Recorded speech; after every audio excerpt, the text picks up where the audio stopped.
طراز دولي للتعبير عن شخصيتهم المتمردة، وهو ما زال طفلا يلعب في أزقة القرية مع أن أقرانه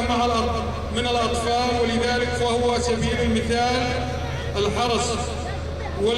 ولم يترهن الخلافات العائلية الكلاسيكية، بل قامت العلاقات مع كل الأطفال وبني الصداقات التي ما زالت مستمرة حتى الوقت الراهن دون أن يعين باليا للعداوات القروية الضعيفة. لعله أبرز العلاقات التي ذات القيمة الكبرى وهي علاقات الرفيق حسن بن دال حمزة الذي أصبح أقرب أصدقاء المقربين له بالرغم من العداوة التي هي عائلة فلاحية فقيرة تشمل الزراعة في مواقع دورة الزراعة. عمر شخصيتي هذا مرونة بشيء من التوجه فيها المدرسة وفي أصل قرية أرمينية جراء تلقيها بين الحملات الابتدائية العرقية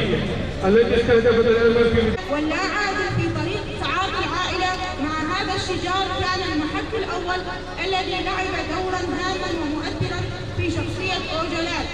حيث اختلف مع شقيقه الأصغر ورفض تكاسله في العمل واتكاليته على جهد غيره، وعندما تشاجرا شاهد مساندة لوالديه شقيقه رغم أن هذا الشقيق متكاسل في العمل حينما تشاجر مع والده أيضا، وأدرك أن لا يستطيع الاستمرار في هذه البيئة المشحونة باللا عدل.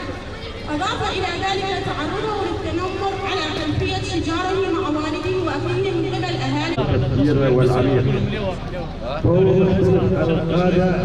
شيء من الرمزية التي طبعت طابعه فيما بعد من حيث تطوره لفلسفة تحرير المرأة واعتبار المرأة قلبه مفعم بالحزن والغضب